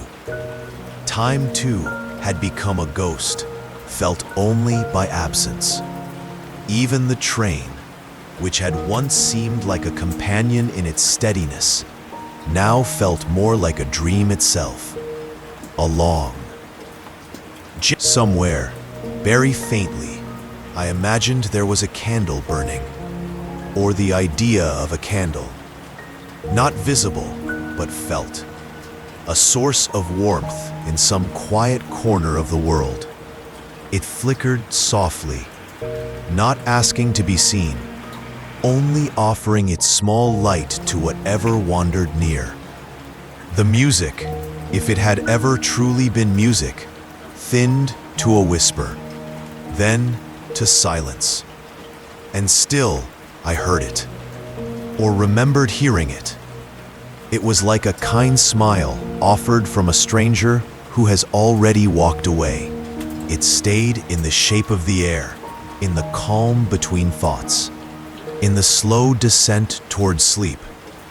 And I did not follow it. I simply let myself rest in the space it had left behind. A space where dreams begin, not with scenes or stories, but with feeling. A space where everything slows, where nothing is needed, where breath is enough, where silence is not empty, but full of softness, where the world, both within and beyond the window, has turned its lights low and whispered Jen. My body had grown heavier now, not in discomfort, not in weariness, but in that soft, anchoring way that comes just before sleep. A kind of grounded drifting. The sense that I no longer needed to carry myself, because something else, something unseen and kind, was doing it for me. The seat beneath me, once simply a place to rest, had become a cradle. It held me as though it knew what I needed. It offered no urgency, no demands, only the quiet reassurance that I could surrender, that I was safe to do so. The cushions beneath me pressed up gently against my weight, meeting me with just enough softness, just enough support, as though the train itself had learned how to care for the people it carried. Outside, the windows had turned to night, not the night of fields and silhouettes, not the moon-draped countryside. That had all slipped quietly into memory. What remained now was reflection. The glass had become a black mirror, showing not the world beyond, but the softened image of myself. My face, my shoulders, the gentle curve of my breath. Dim and quiet, like a watercolor memory, painted on still water. I looked at myself, not out of vanity or curiosity, but with a kind of slow acceptance. There I was, traveling through the dark, wrapped in layers of time and motion, suspended between waking and dreaming. And the face I saw was calm, tired in the gentlest way, ready to rest. Behind that mirrored version of myself, the night stretched on, deep and silent, like a blanket pulled across the whole sky. No stars reached me now, and the moon had hidden itself. Only shadow remained, rich, velvety shadow. I let my eyes close for a while. Not tightly, not fully, just enough to soften the edges of everything. To let the world blur, like breath against glass. I felt no need to hold on to thoughts. They came and went, unannounced and unbothered. Small ones, gentle ones. The kind of thoughts that feel like feathers brushing the mind. The kind that don't require answers. I thought briefly of warmth, of thick quilts and the smell of sleep, of rooms lit by candlelight, of low murmurs and firelight, and the quiet click of a door closing gently for the night. I thought of hands, not doing, just resting, folded in stillness. I thought of the way someone might brush your hair back as you doze. I thought of the feeling of being held, not tightly, not protectively, just held. That's how the night felt now. It wasn't outside me anymore. It was all around, yes, but it was also with me, cradling me, not watching, not whispering, just being there, like a slow ocean that had carried me far enough out that I could stop swimming, float, let go. The hum of the train remained, low and steady, a sound without sharpness, like a voice speaking nothing, but speaking kindly. The rhythm of the tracks had slowed, or perhaps I'd slowed enough to fall into sync with them. Either way, it all felt slower, deeper, like breathing had become part of the landscape itself. No part of me resisted. Even the parts of me that once stayed alert, the tiny sparks of thought that cling to wakefulness, had grown quiet now. Their voices were muffled beneath the folds of the dark, as if they too had laid down and closed their eyes. Time no longer moved in moments. It drifted. It stretched. It softened. I felt my breath, warm and low, rising and falling without asking. I felt the pull of gravity, gentle and full. I felt the blanket of stillness wrap itself across my shoulders, my hands, my thoughts. There was no story to follow now, no more landscapes to describe, no more memories to name. Only this, the feeling of night settling over me like soft arms, the presence of rest, deep and wide. Waiting with open palms, I drifted, the world within and the world without blurred, like two rivers meeting in fog. I no longer knew what I was seeing when my eyes fluttered open, and I no longer minded. Sometimes it was the faint glow of a corridor light. Sometimes it was nothing at all. And sometimes, like a doorway, I could step through whenever I wished, or not step exactly. Float, sway, lean forward gently until I passed through, carried by nothing but trust.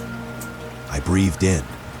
The air was still scented faintly with lavender, or the memory of lavender, dust and wood and fabric, the smell of night's slow breath.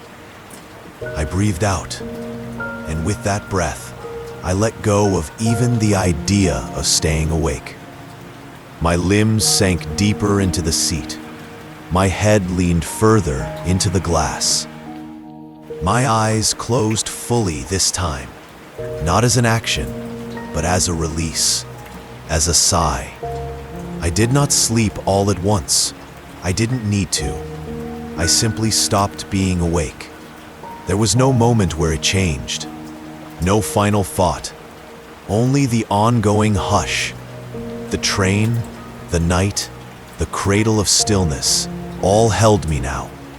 And I was wrapped in night, somewhere in the distance, or perhaps very near. The train began to enter a tunnel. Not with a jolt, not with a noise, but with the softest dimming of presence. The gentle hush of the world pulling inward. A darkening that wasn't fearsome, but complete. Final in the way a long exhale is final. Not the end, only the release.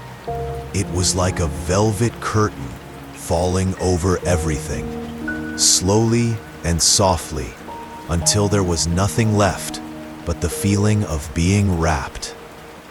The windows, already dim, dissolved into blackness. No flicker of moonlight remained. No trees, no stars. The world outside no longer asked to be seen. It simply disappeared. And inside, the silence deepened. It was not the absence of sound, but the presence of stillness, a silence that felt layered and vast, a silence with weight. It filled the air like warm fog, and all I could do was breathe it in. Even the hum of the train faded into that hush. Even the rhythm of the tracks seemed to still. I imagined then that I was floating, not on water or through air, but in some slower, older space. A cocoon suspended in the folds of night. A cradle within a cradle, traveling not forward, but inward, deeper into the very heart of rest. There were no walls, no floor beneath my feet. Only warmth, only dark, only the sensation of being gently carried through nothing at all. I lost track of how long we were in the tunnel. Perhaps it was only minutes. Perhaps it was longer than sleep.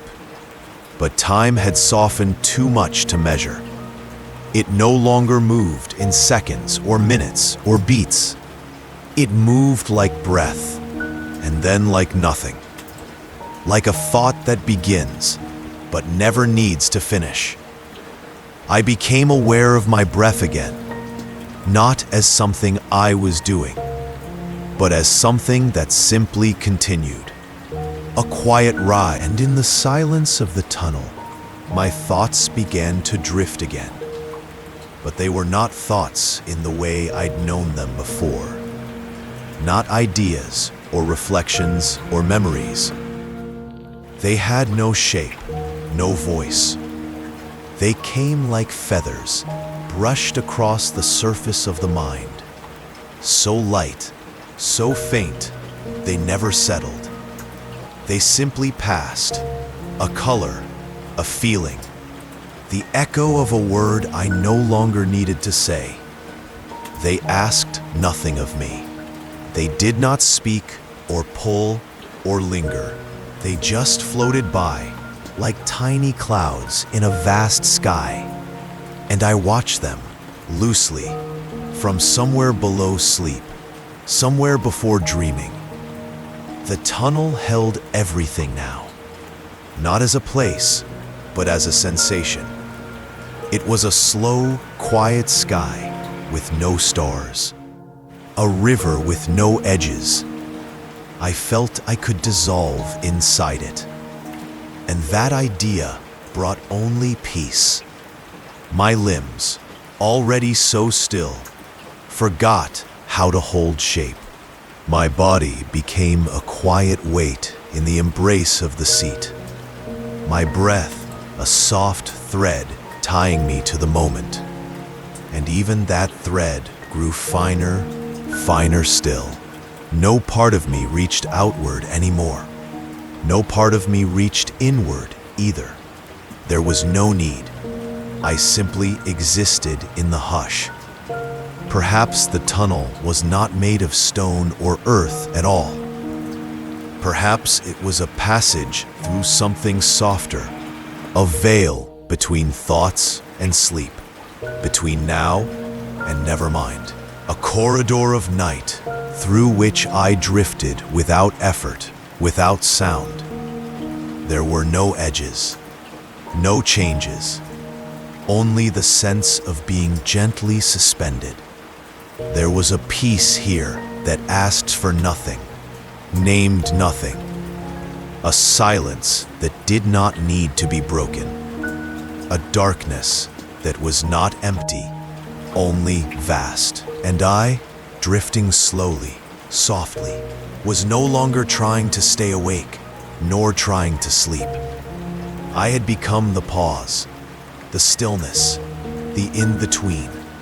Somewhere far away or just beside me, the train continued on. But in the soft tunnel of silence, I was motionless. Not trapped, not still, simply settled. Like the last snowflake on a quiet field. Like the final leaf that rests against the surface of a pond. I did not move. I did not need to. I floated. And slowly, slowly, even the floating began to feel like dreaming. Somewhere between the silence and sleep, my mind begins to loosen its hold. Not fully dreaming, not quite awake. A space without edges begins to form, as if the mind, like mist, drifts gently beyond its frame. I do not resist it. I do not guide it. I simply let it happen. At first, it is only color, soft, silver tones swirling like breath in cold air. They shift and move without pattern, as though stirred by the quiet of thought itself. Then come the shapes. A wide field appears before me, or perhaps behind my eyes. A meadow of moonflowers swaying under a pale, glowing sky. Their petals seem made of silk and starlight, their soft, luminous faces all turned in the same direction, as if listening to something I cannot hear. I walk there without walking. I float above the ground, or the ground lifts to meet me. There is no weight, no wind, only stillness wrapped in scent and silver. Above the field, clouds drift slowly. But they are not clouds in any usual sense. They move like great silent whales across a night sea, their bellies full of rain and sleep. One of them turns toward me, not with eyes, but with presence, and passes overhead like a slow, quiet thought. And just as easily, the meadow fades. In its place, there is a long corridor, dark wood underfoot, and a row of quiet doors set into velvet walls. I do not question where it leads. I do not need to know. One door opens by itself, gently. It creaks like a memory, not loud, just soft enough to be heard with the heart instead of the ear.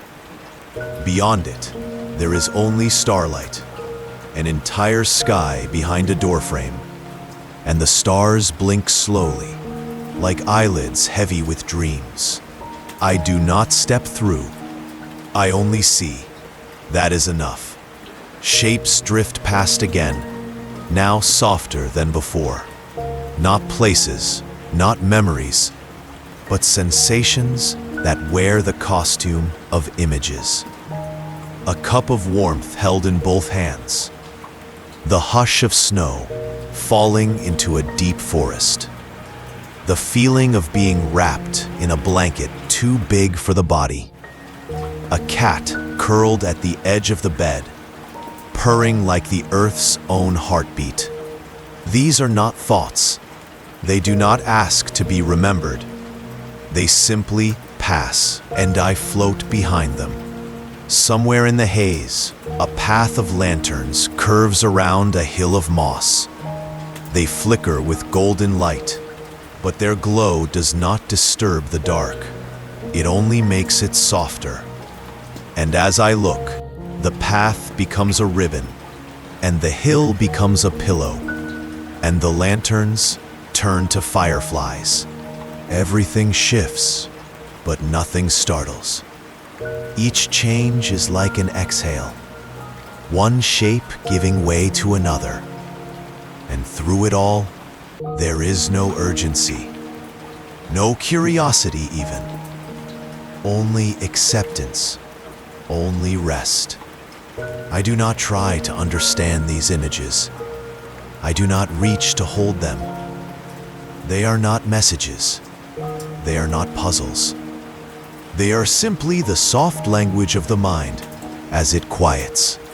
A lullaby in colors and textures. A dream that hasn't yet become a dream. Sometimes the shapes dissolve entirely, and all that remains is a sense, a floating warmth, a drifting hush. Sometimes I forget what came just before. Sometimes I feel myself smiling without meaning to. The rhythm of the train is still there, somewhere beneath it all, like the slow pulse of a sleeping creature, steady and kind. It grounds me, even as I rise gently into these not quite dreams. It tells me I am held, I am safe. The car around me has grown darker still, but not in a way that feels empty. It feels full of quiet, of presence, of time slowing down to nothing. And in this space where waking ends, but dreaming has not yet begun, I rest. My body no longer shifts. My breath is barely sound. My thoughts are soft, like folds in silk. There is nothing I must do. Nowhere I must be. I do not sleep yet, but I'm almost there, and that is enough. Somewhere far beneath me, the train begins to slow. It is not sudden, nor sharp, only a subtle change in rhythm, a deepening of silence between the turns of the wheel. The kind of slowing that feels like the end of a lullaby, when the final note holds just a little longer before fading away. But I do not wake. My body feels too soft, too quiet to respond. Eyes closed, limbs heavy, breath stretched long and low. The world inside is too warm, too deep to rise from. I hear the change, but only faintly, as if through a wall of sleep or under a blanket of dreams. Somewhere, perhaps, the train arrives. Somewhere, perhaps, a station waits in moonlight. But I am no longer part of that world. I am tucked beneath it all, folded gently into layers of calm. Each sound that comes is muffled, distant, like echoes underwater. The low hush of brakes, the soft hush of air, the near silent sigh of the train settling into stillness. All of it feels like it belongs to someone else's night. Mine is quieter. I do not open my eyes. I have no reason to, no need. The darkness behind my lids is soft and complete, not empty, but full of peace. I float, still cradled by the seat, wrapped in the hush of rest. The world beyond the glass, whatever it may be now, has faded into a gentle absence, I remember the moon, the trees, the rocking rhythm, but only as one might remember the warmth of a bath just before falling asleep.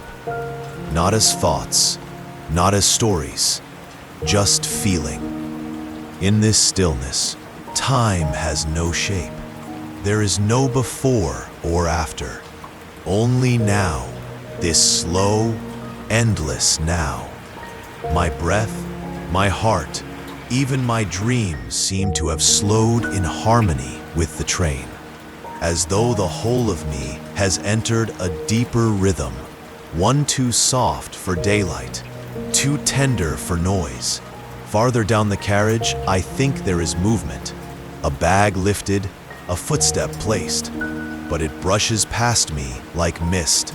I do not stir. I do not want to. I feel held, not by arms or blankets, but by the night itself, by something wide and endless that surrounds and protects, like the sky itself has curled gently inward to keep me safe. A breeze may drift through a small crack in the window, cool and sweet. I do not feel it, or if I do, it feels like a kiss on the edge of a dream.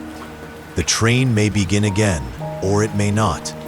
The world may turn, a new stop, a new day. But I remain, deep beneath the waking world, deeper even than dreams. The weight of thought has floated away. No questions remain. No names, no maps, no memories. Only a soft hum, not from the engine now, but from within. A hum like still water. A hum like the hush of sleep's final breath. Nothing is pulling me back. Nothing is calling my name. I do not need to know where I am. I do not need to arrive. I only need this feeling of being carried, gently and endlessly, through the dark. And so I stay in this quiet place, where no one waits, where nothing presses, where everything that matters is already here. The warmth, the calm, the silence. My thoughts no longer form in words, only in waves, slow, vast, and quiet. And as the last edges of waking dissolve, but I remain, deep beneath the waking world, deeper even than dreams. The weight of thought has floated away. No questions remain. No names, no maps, no memories.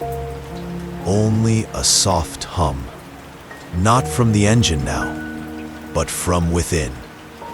A hum like still water. A hum like the hush of sleep's final breath. Nothing is pulling me back. Nothing is calling my name. I do not need to know where I am. I do not need to arrive. I only need this feeling of being carried, gently and endlessly, through the dark. And so I stay in this quiet place, where no one waits, where nothing presses, where everything that matters is already here. The warmth, the calm, the silence. My thoughts no longer form in words, only in waves, slow, vast, and quiet. And as the last edges of waking dissolve, farther from hurry, farther from noise, farther from all the things that once asked for your attention, let it all drift behind. The platform, the world, the self that must move and do and remember. Let the wheels turn softly, without need for direction. Let the night deepen, without fear of where it leads. There is no destination now, only the journey, only the gentle motion through darkness, through velvet silence, through stars that do not need to be named. Let the train carry you farther and farther into the night.